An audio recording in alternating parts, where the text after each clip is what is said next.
move into something else that teens like a lot, which is Euphoria on HBO. And Zendaya, Emmy Award winner Right. Zendaya. Um, yeah, uh, obviously reprising her role as Rue for this special episode. I think there's four special I think episodes there's that will be just coming. two. Next one's Just in two. January. Okay.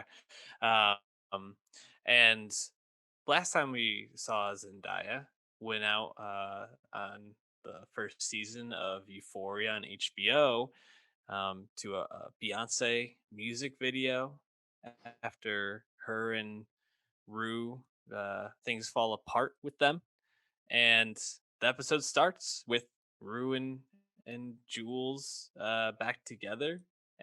Or do they? Because pretty quickly it devolves into Rue doing a little I was gonna say what's it called? Dinner with Andre? Is that the movie? Like pretty much a movie just or Mm, a 1 hour episode of Rue and her sponsor Ali at a diner yeah. having a conversation about addiction and life and uh probably the most low key or stripped back episode of Euphoria that they've had.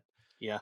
But I thought super affecting. How did you feel that this Yeah, special definitely. episode did? Yeah, definitely. I think, you think about Euphoria season one, and obviously we're losing most of the impressive young supporting cast with this special. And you're also missing those kind of obvious artistic flourishes that we associated with the Euphoria cinematography and the lighting and whatnot, right? And often that really stood out. And even if it came across as showy at times, no matter how you feel about it, it's clearly not here. We're really just in one place. It's a famous restaurant in LA. It's been in a lot of movies. And it's just about a conversation.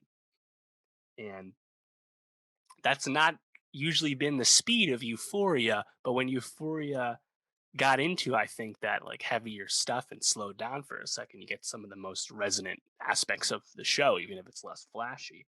And I think that's what this special episode should remind you of.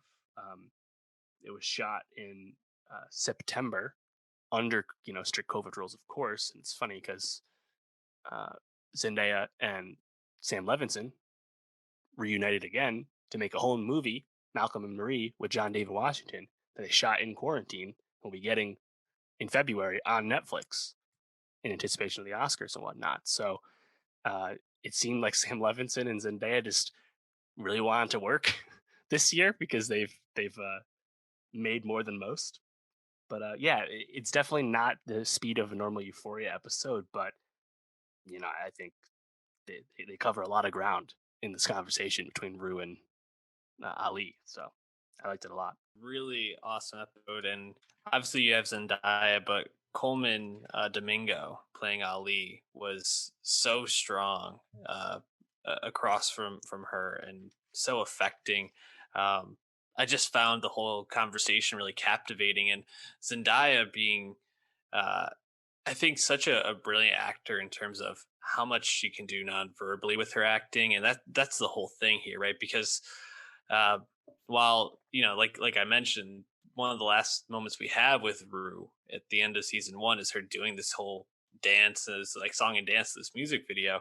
Um, it really is just her sitting in this booth and wearing her fatigue, her mental exhaustion, her loss of will to live in a lot of ways, right on her face and in her body. And um, I think the way Zendaya does that is just so brilliant in this episode.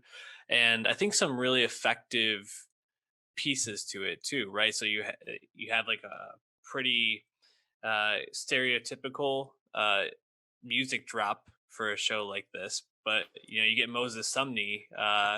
Was it "Hello Me in 20 Uh, Years" or "Me in 20 Years," something like that, and that's how I knew this wasn't like a leftover from season one because it was a new right. new Moses Somebody song.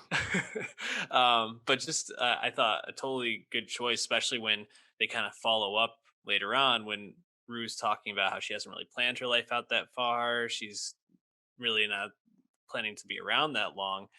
And Ali asked her how she wants to be remembered, and she kind of sits in silence, pondering like if she were to die, how she'd want to be thought of. And I thought it was just brilliantly kind of brought around um, as a full episode and kind of as like a bottle episode, but also a larger uh, s- point of the whole arc of season one, which is this underlying addiction for Rue. Any thoughts on Domingo?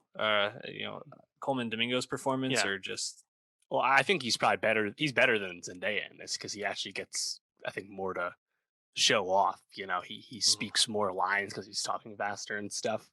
And yeah, I thought he was really good. He's a he's a classically trained actor, so it makes sense that this kind of oratorical scene would he would thrive in. It's very much like a stage play, I guess you could say. Um, I just kind of laugh. Like the conversation, I think the characters are having is pretty good and covers a lot of ground. It makes a lot of sense too, considering the place Rue is in and their relationship. But I kind of laughed when Ali was like talking about like Nike and like your cell phones and stuff, and like he was getting like real like open your third eye for a second. I couldn't help but laugh.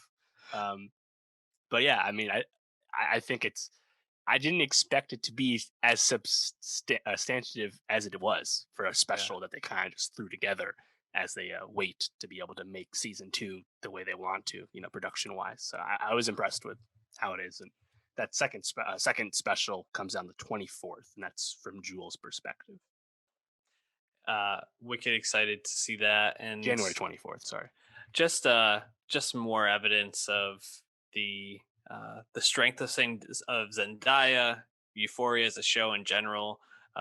Obviously, this episode was a bit limited by COVID and everything around it, but to be able to have the range of this and just kind of pull it all together, make it still feel a part was really impressive. So check it out. It's an hour of your time, and Euphoria seems to always be good.